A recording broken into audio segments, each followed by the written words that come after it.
Hello and welcome to the IJGC Mentors podcast. As editorial fellows, we are enthusiastic to learn from the leading figures in gynecologic oncology, mentors who have shaped our field through their innovation, dedication, and vision. Today, we are honored to welcome Dr. Reitan Ribeiro, Assistant Professor in the Department of Obstetrics and Gynecology and the Department of Oncology at McGill University, and Gynecologic and Surgical Oncologist at the Cedars Center at McGill University Health Center in Montreal, Canada. Dr. Ribeiro is internationally recognized for developing the uterine transposition technique, a groundbreaking fertility-preserving procedure that protects reproductive organs from the effects of pelvic radiation therapy. His technique has transformed the care of women requiring pelvic radiation and is now practiced around the world.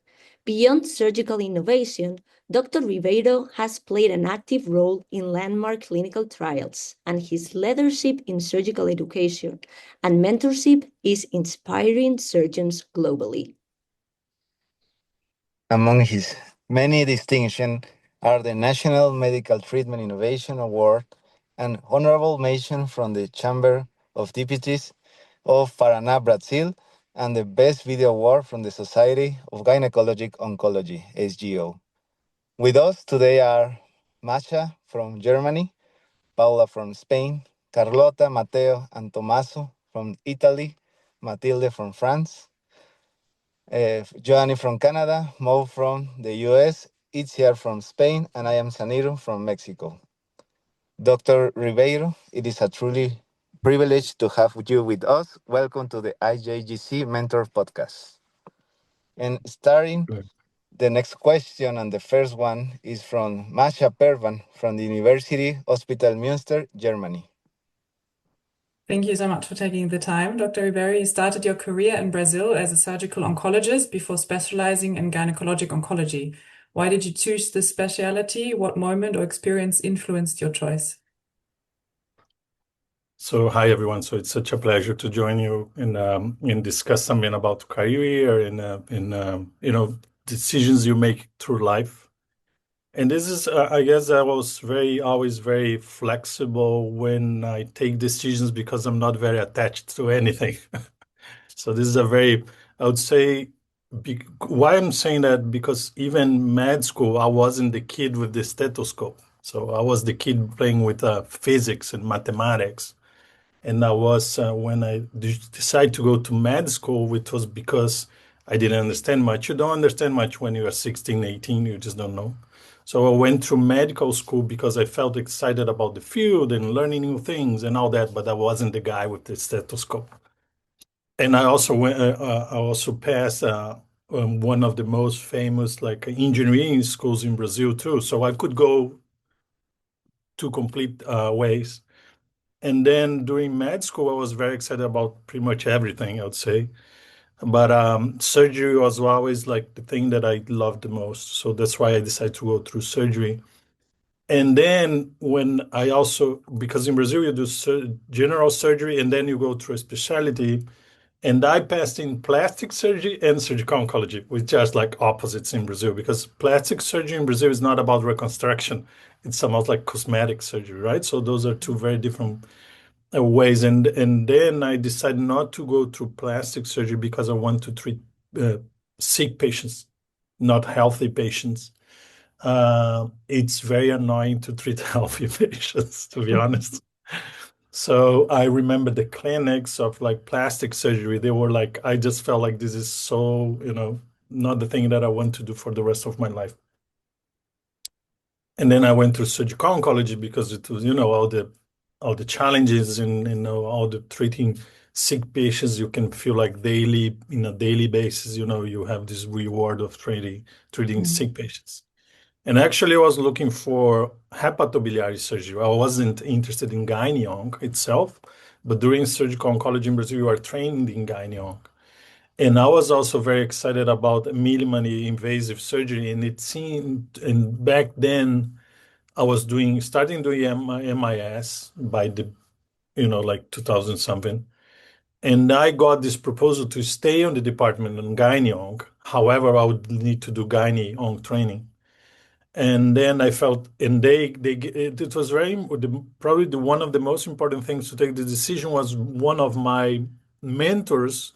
He was my boss, and he was very into, we'll give you all the support so you can develop whatever you want. We want to make sure you have, like explore your full potential. And I think that's one of the reasons I went through Gynecologic, because I could have gone through hepatobiliary surgery too. And then I went through Gynecologic, which I loved Gynecologic when I decided to go through Gynecologic, because of all the challenges in this. It's such a complex specialty, because you deal with first it's women, so it's different from my personal experience. That's challenging, and you have all those things combined, like preserving fertility, treating cancer, like sexual life and all that. So I felt the challenge, and I had the support, and that's why I went through Gynecologic. Bottom line, like in a nutshell, I would like to say that I don't feel like you need to have a plan in advance, and you must be able to adapt to things as they go through life. So now I'm in Canada, and who knows? I love Canada. My plan is to stay here, but who knows in 10 years? So I might change my mind. I might go through engineering. I don't know. All right, thank you so much. Thank you very much. And the next question comes from Paula Mateo Cubaj from Houston Methodist Hospital now. Well, you're globally known for the uterine transposition technique, which has given new hope to many women facing pelvic radiation. How did the idea first arise, and what were the biggest challenges from conception to the first successful cases in bringing this innovation to life? Yeah, that's a good point. And the truth is, I never take things for granted. What I mean is, every time I see a treatment, I always question myself if that's the only option, and if that's the only way of treating a disease, and even I like to go back to, even sometimes old papers to know why we are doing this thing and why it's this way, and why there are no other options. And I remember, because actually before the first case, I had a patient before that one that had the same thing. And I had the idea of, because it was all about thinking about the procedure, thinking about the disease, and trying different things. It's way more, like making your brain try different options of treatments, whatever they are. Let's say I was thinking, oh, so I may do change how we do radiation, or can I put some sort of, iron block, inside the patient's abdomen, whatever. And then you just start thinking about the options, and you think about 1,000 different options. And eventually it came to me that the best option would do a flap, because the uterine transposition is pretty much a flap. So just take it out and place it back. I know it's not being done with other parts of the body concerning radiation, but it can be done for other things too. And in the end, that was the concept. So I just realized, after many days thinking about different options and looking for them, that mobilizing the uterus was one option. The uterus, ovaries, and tubes. So I would say it's more like hard work than just having an idea. Things are not like that. Thank you. Thank you very much. And thank you again. And the next question comes from Carlota Sabini from the Hospital San Raffaele Milano.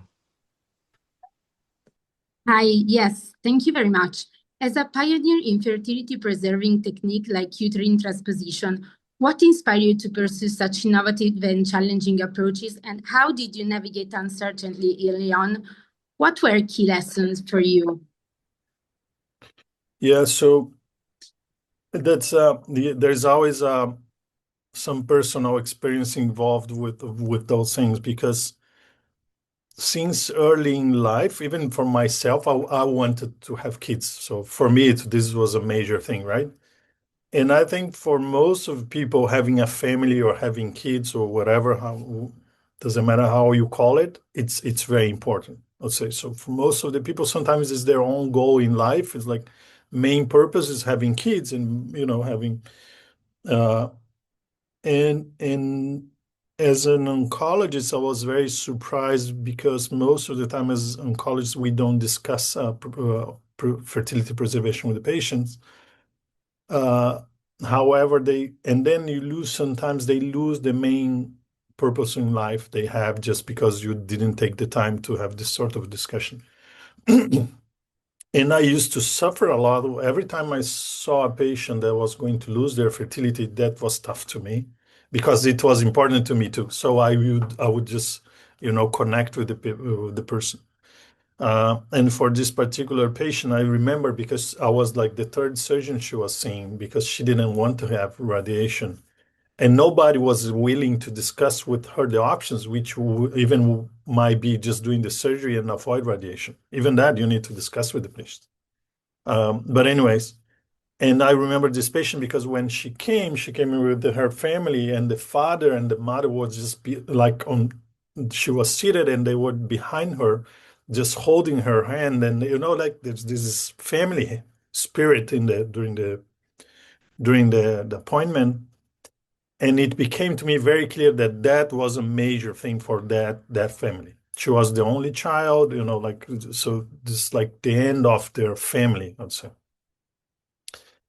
And then I have a discussion because you see how things are connected. And I spoke with my mom, and my mom said, talk to the patient's mom, and I called the patient's mom, and we had this beautiful conversation about, the patient's wishes and her purpose in life and all that. And then I realized how important, I knew it was important, but it became clear that was a major concern for her, and the treatment and being alive depend on that. And then that's why, I came up with the idea and then everything. And on the other hand, you can't just have an idea in medicine and start doing it, right? So it's not, oh, I have an idea and then I will do it.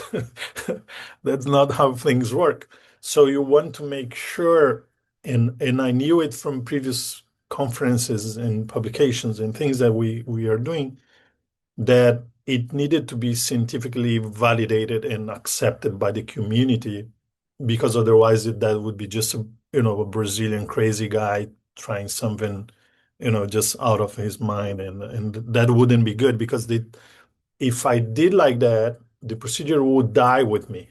When you do things and you don't validate it and you don't prove people it worth to be done, they die. So I have seen very good ideas. I have been seeing like great surgeons, but they don't go sometimes through the scientific pathway, and then things just disappear. And I think that I thought this was very important. And that's why we went through all the regulations. It was super hard. I don't want to get into all this, but tons of meetings, tons of report, tons of letters, and all that until we got the prospective trial approved. And I wanted to do it prospectively because I knew I was going to be respected by the scientific community if we did something prospectively and well documented and all that. And hopefully, now it worked, but it could never had worked. So obviously it worked. Yeah. Wow. Great. Thank you. Thank you so much. And the next question comes from Masha, please. Yeah, that lines up very well. So, can you tell us about the first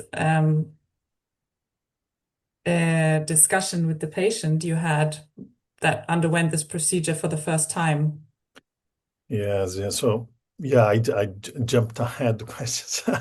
But anyway, so I think not just for this particular patient that when we had the discussion about fertility preservation, and I remember her saying that she was even willing not to be treated if she was going to lose her fertility.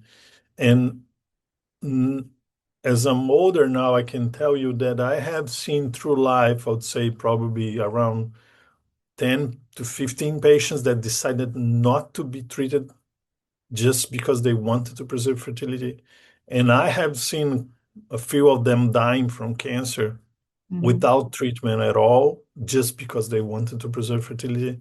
So that also tells you something about how important this is for people, right? So they are willing to die if they're gonna lose their fertility. That's someone, and it happened many times before. So many times throughout even the trial. So for instance, I got patients from other states in Brazil that didn't have the money to pay for the tickets to come to the hospital.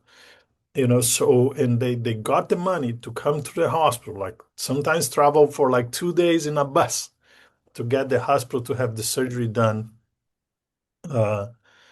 So, and I think every conversation, I remember all patients. So even now today, I still text them, and they even being in Canada, and they text me when something happens. And every time they get pregnant, they text me. They send pictures of the kids and all that. And I think that's because of those conversations we had that were way deeper than just the disease itself. And sometimes, and I also have patients that decide not to do the procedure because sometimes they were just afraid. Sometimes there was like family pressure. So I would say having those conversations are very important. Sometimes we don't realize how you can change patient's life with half an hour for a good conversation. So I think speaking to the patients, sometimes their families, respecting their culture and all that it's very important. So just take the time to talk to your patients. Thank you so much for sharing this. And it's great to hear that you're still in contact with so many of your patients. Now I give the question to Itzia from Hospital Universidad de Donostia in San Sebastián, Spain. Well, thank you for your presentation and everything. You have taught this technique across major cancer centers and societies. What core principles do you emphasize when mentoring surgeons who are learning complex procedures for the first time? Yeah, if I could pick one thing, I would say watch videos so you can learn from others. And watching videos is like, I still watch videos nowadays. I keep watching videos. But that's before you start practicing or having your own cases. Once you start operating, and this is that what I would say changed like my life and made me way better, was recording and editing my own videos. Because then you realize what are your flaws and the things that you need to improve. So you realize how much time does it take you to clean the camera, for instance, and how annoying this is. So you find a way of, okay, I can do it faster, or my left hand doesn't work well, or when I'm picking stuff, I'm letting them, I'm losing them, or I'm moving very fast, but it's not precise. And all those things, if someone tells you, usually you disagree. That's the normal thing. Is when I tell a fellow, oh, you need to improve this and that, it's different from when they see their own videos and they just realize, well, you just can't. It's awesome how we can evaluate ourselves through videos and edit, especially editing your video. This is, if I could recommend you one thing, I would say edit your videos. You will realize the things you need to improve. And every time I see a video from 5 years ago or 10 years ago, I would go and say, wow, that was terrible. I can do much better. Because I'm just keep improving, because I'm fixing small mistakes even nowadays. So I keep doing things better. I would say I'm not as fast as I was 5 years ago, but I think I do better. Surgeries are better. They bleed less. They are more precise. And then you can judge yourself. You don't need anyone to judge you. Okay, that's very good advice. Thank you. The next question comes from Matteo and Policlinico Gemelli. Thank you very much, and thank you for this amazing conversation. My question is, how do you build an effective mentor-mentee relationship, and what do you expect from your trainees? In particular, what qualities do you look for in a young surgeon that convince you that they are ready to grow? Yeah, that's a good point. So it's a mixture of things. I would say first is you need to build trust, because if you trust your fellow or your resident, you are willing to let them do more, and you are. So I'm very picky. I'm very, I'm very, very picky. I demand a lot from my fellows and residents. I'm not an easy guy. I don't feel like that you won't find a good mentor that is too nice to you. If it's too nice, that's not good. I know people like nice. Okay, I'm nice when we are partying or when having dinner or when going out. I'm willing to know your family, and I think one of the things that I always try to do is to know people who is working with me. For instance, I would ask things. Some people don't even ask if you have kids or not. They don't ask where are you coming from, and that changes everything. So I always want to know more about the fellows. So I would change the way I teach based on their personal experiences, right? And I would say that building trust first. So I need to trust them. I need to know if something happens, they will tell me. That's one of the things. They don't hide things. Second is when they show interest in doing things and when they prepare themselves to do stuff. And after editing videos, I would say something that I always tell the fellows, most of the time they don't do it, is do the procedure in your own mind. Just think about the procedure. So let's say, and this is a very common question. You always hear it. It's like someone is going to come to you, coming to do a procedure, whatever, hysterectomy. And then they will ask you, how many hysterectomies have you done? Right? That's a common question. And since general surgery, when they came to me, like my mentors and, like staff they came to me and they will ask me and something like, how many times did you do a hysterectomy? I'll say something in my head, more than 100 times. And that's absolutely true. So what I do like before, even nowadays, I say I'm going to do a pelvic centration because those procedures, you are not doing it on a daily basis, right? So I would review the image. I would draw like the tumor is here. This is the internal iliac. That's what I thought. And then I would just, like close my eyes and I would go through the procedure. Okay, now I'm ligating this. Then I'm going to move this page. I'm going to do this and that. And that's one of the recommendations I give to all the fellows and residents. I say, just do the procedure in your own head. And if you are able to go through and through from skin to the closure of the procedure, you are good to go, right? So that's one of the things that I would say it's important for this relation is when you show your mentors, you know what you're going to do, because they don't want to be going and teaching you throughout the procedure because this is too stressful and it gets more complicated as it's easier for a simple procedure. It's very easy to teach a oophorectomy, whatever. But when you go through a pelvic centration, that's the only opportunity you may have, like in 1 week, 1 month, maybe in 1 year. And if you go through the procedure, you just don't know what's going to happen. You're just losing, most of the experience because you don't know. So how does a cat look like if you never saw a cat, right? So you need to build this knowledge before, because that opportunity, that's going to be a few hours. You can go back and have the same experience. So you want to go enjoy the experience. And that's one of the things I'm always asking the fellows is like, be ready, know the procedure and know the patient. You must know the patient. So even I text the patient, the fellows and residents before they, like day one, when they came, they meet me, I text them, there's a text message that I have ready. It's like this, something like, you need to know the patient's case. Yes, you need to know the procedure in advance. And yes, you need to know how to take care of this patient after surgery. And they don't need to know exactly how I do it, but they just need to show me they are interested in it and they know the procedure. And I'm fine with, I'm very happy to make them work throughout the differences that I use when I do the procedure. So I'd say this is how mentorship should work. So it's your mentor is not your school teacher or your mom. Your mentor is the person that's going to push you next level through things that you cannot learn through books and videos and whatever. Amazing. Thank you. All right. The next question comes from Mathilde in Oncopole in Toulouse in France. Thank you. It's very inspiring for us.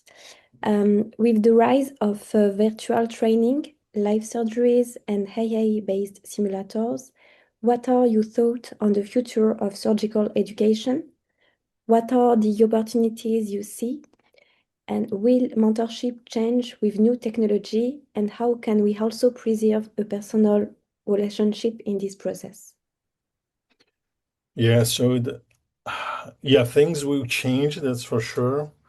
For instance, when I was a med student in residence and fellow, their practice will be pretty much with patients, and now they do much more simulation. Obviously, the simulation is improving, but I don't think simulation will change much in the next 10 to 20 years, to be honest. Things will get better, but listen, there is a big gap between you having the technology and you applying throughout, the teaching environment, and there's always technical problems. There's always the money. You need to buy the stuff.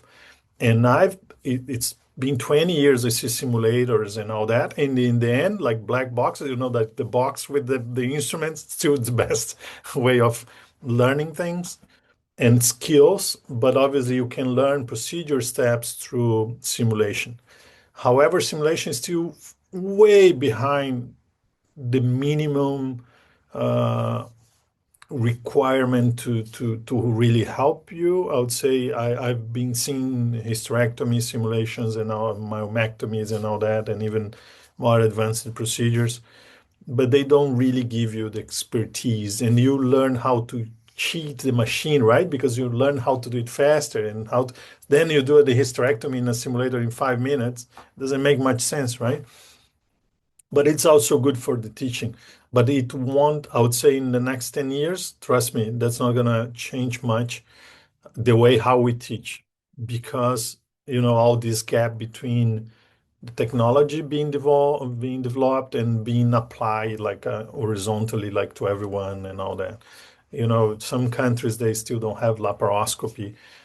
They won't have any simulation in the next 20, 30 years. So there's this gap. Obviously, if you are in a center, big center like you guys are, you will have access earlier. But then what happens, like at McGill, there's a big simulation, beautiful simulation center. Do you know how many times a fellow goes to simulation center? They never do, because there's always the human factor. So they are busy, they are working, they have families. So we need to find a way of combining things, and there will be no revolution. That's not going to happen. Don't worry. Thank All you. right. Thank you. Next question comes from Joanny in Memorial University of Newfoundland, also in Canada. She's not able to join us today, but Paula will ask her straight question. Well, we know that you're not only an excellent surgeon, but you have also participated in several landmark studies, including the LACC and ALICE trials. What advice would you give to young gynecologists on how to begin and develop an academic career? Yeah, that's a good point. And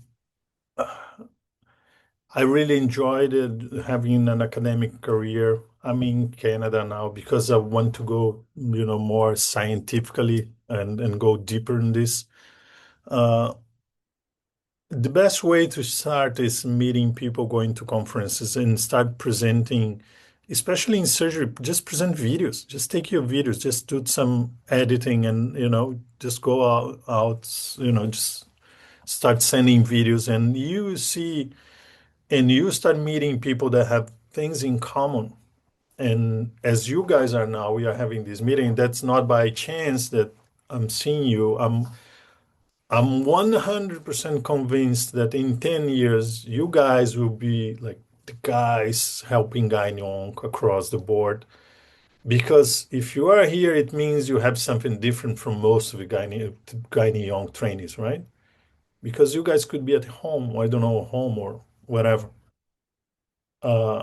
And I think when you evolve with the teaching in academic setting, you just make yourself better, and it's just part of the package. But I would say for young people like you guys going to conferences, it's awkward in the beginning when you go to a conference, you don't know anyone, or you might know just a few people, you just feel awkward. You have nothing to do. You are too young. People don't. It's not they don't care. Well, actually, they really don't care. But that's life, right? Just get over it and keep going. And then you guys gonna see next time you go to a conference, there's a bunch of people here that you meet, and then you guys will have fun. And then it just become this thing of, improving yourself, learning from others, and then creating other stuff. And it's a cycle. So now I would recommend go to conferences, send some papers, don't be shy, don't worry if you don't get accepted. That's also it happens. And you start meeting other people that are trying to do the same thing. And then it's just keep going. It's easy. Thank you for the great advice. Our next question comes from Saniru Marin at the American British Cowdray Medical Center in Mexico City. Well, we know that you have work involved in Latin America and North America right now, witnessing very different healthcare systems. What can be done to strengthen collaboration between regions and ensure that surgical innovations reach patients in low and middle income countries? Yeah, I've been thinking about it, and now that I'm living in Canada, I understand some things that I didn't understand when I was in Brazil, right? So there's one thing that I learned early on my career, which was this works for the Latins, right? It might not work for you, you guys from Europe or North America. In Latin America, people get very impressed on how skillful you are and how you manage to do things without resources, right? So every time you go to a conference in Brazil, you want to see that guy that is building a house with a fork, whatever. Oh, they think that's amazing. Look how he does it. He builds a house with a fork. Every time you go to Europe and North America, they want you to see best practice. So they want to see they they don't get it how we do things in Latin America because we don't have the resources. It just looks stupid, right? So we have all this cultural thing that happens. And then we just block each other because we as Latin Americans, we feel like, like developed country surgeons, they are too spoiled. They don't know what true life is in a poor country, blah, blah, blah. On the other hand, people from those countries, they look and say, well, those guys, look at what those guys are doing. This is just crazy. It doesn't make any sense. So there is this barrier, right? And that's why when we try to do something like science in poor countries, it's very hard to make like rich countries understand and share and and help you. So there are two things here. First, if you're from a poor country, you need to go scientific. We need to become better and do things better. It's not just about improvising stuff. It's giving the best care. It's like going deep into anatomy. It's going deep into science and pushing through, like research properly. And and we in Latin America, we have this idea that the other people need to come and help us. Why the Americans don't help us to do our trials? They don't care. So just go outside and do your own trials and do your own science. And that's how things work. On the other hand, rich countries need to understand that it's really good people in poor countries doing amazing things, sometimes with way more money than in North America. When I compare like some private hospitals in Brazil to even like McGill University, which is awesome. I love the hospital. It's beautiful. Trust me, there's way more money in some hospitals in Brazil than in North America. And they have everything and way more, right? So the thing is and one of the thing is sometimes I tell people like even here I showed courses in Latin America, say you guys should go to this course. This is an awesome course. They just ignore it. They just don't care. So you need to open your mind and say, start looking for other surgeons, starting looking for new things and open your mind. There are lots of good people everywhere. Trust me, trust me. And if you are from a poor country, just go to US or Europe and have like a Canada and have a great, like experience in those countries. If you are from a rich country, trust me, go to Latin America and see what's happening in Latin America with open arms. Just don't go with your own mindset, because then you won't realize what's happening. And so that's it. It's pretty much like opening your mind, being able to accept other people's opinion, and see how people are doing different things. Sometimes it's just different. Sometimes it's way better. But we need to both, I would say, poor and rich countries, they need to evolve in a way to accept each other and to work with collaboration, but not for doing trials. Sorry, if you are from a poor country, you need to fix your own problems. You can't expect to, like, people from the US trying to fix cervical cancer in Latin America. Doesn't make any sense. Thank you. Thank you. Thanks for sharing your perspective. The next question is from Tommaso Meschini at Ospedale Filippo del Ponte, University of Insubria, Varese. Hi, thank you so much again for this conversation. And I wanted to ask you how, throughout your career, you have been able to understand which choices were worth focusing most of your energy on, how you realized those were the right ones to insist on, and after all this time and the great contribution you have already made, what keeps you motivated and inspired to continue putting so much time and effort into your work every day? Yeah, so life doesn't get any easier. So trust me, there will be challenges. They won't stop at all unless you just give up and you just retire. And even then, I feel like most of the people, they don't retire because they don't feel challenges outside retirement. So there will be always motivation. You just need to be open, and the opportunities will come. And the more you work, the more opportunities you have, because people will look for the people who are like working.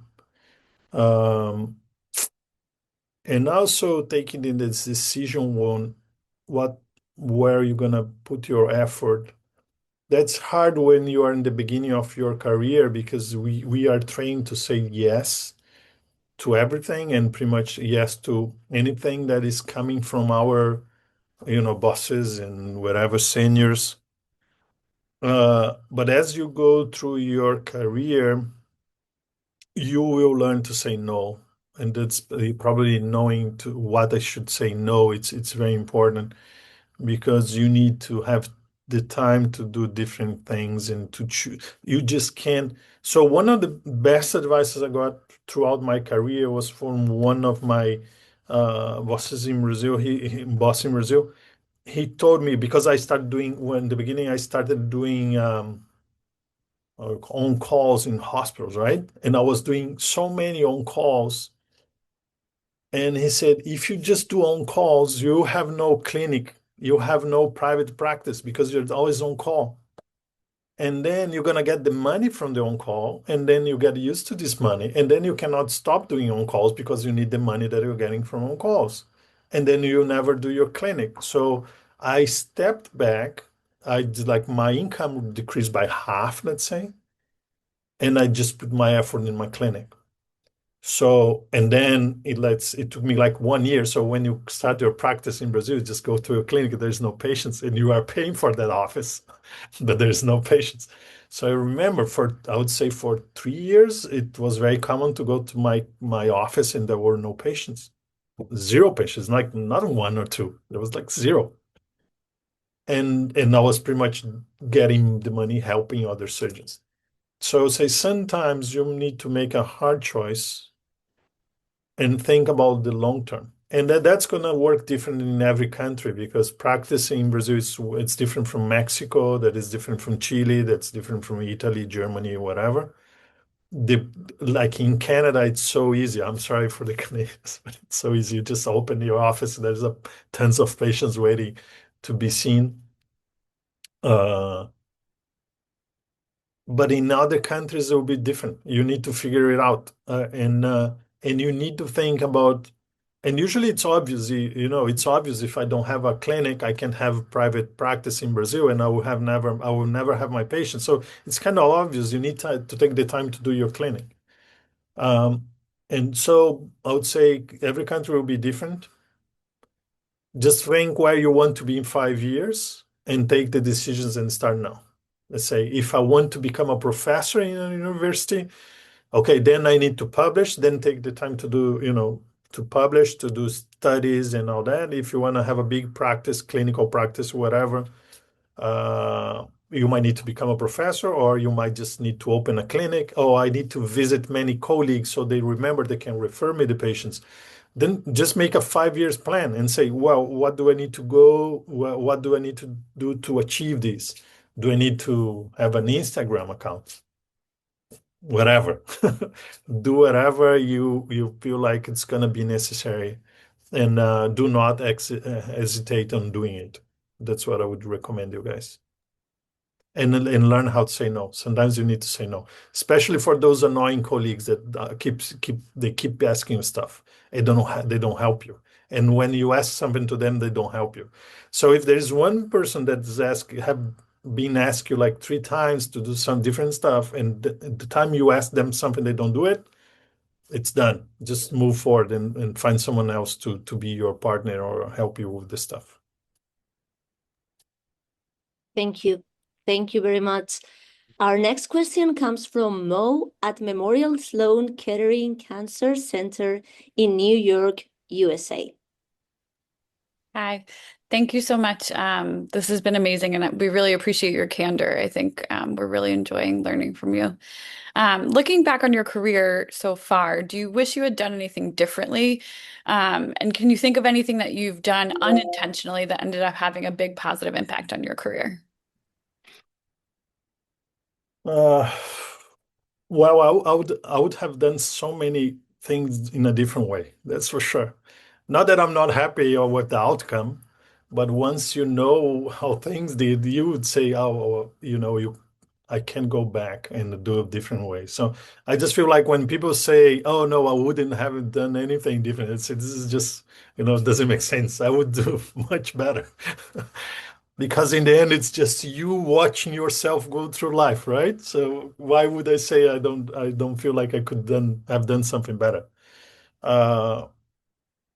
Many things that happen throughout your life, they are not on purpose, and they can bring you really good stuff. Okay. One of my biggest partners in Brazil, I met in a bus going to a conference. We just met, during these 20 minutes in the bus. He was editing some videos, and I was like two rows from him, and I was editing my video, and he saw it and he said, "What are you editing?" And I say, "Well, I'm editing this, whatever." And then he said, "Yeah, I'm editing something else." And I saw him editing, and I saw his video. I said, "This is a good guy. He's good." And he probably noticed that we had this sort of connection. And then he told me, like, "What you gonna do Wednesday?" Because we were from Curitiba, same city. And I say, "No, nothing much." And then I went and I helped him. Like in 1 week, he became like from nobody. I never met him before. And we just became friends, and we started doing cases together. And he helped me to improve my technique. And in a certain way, I helped him.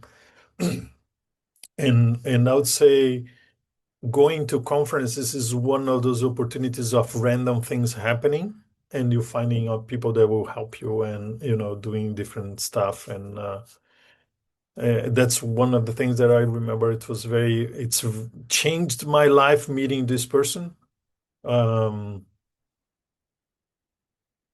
And I have been through many situations, like how random is to a guy like me meeting a patient that needs to preserve fertility, and I had this idea of doing like uterine transposition. This is random. This is not planned, right?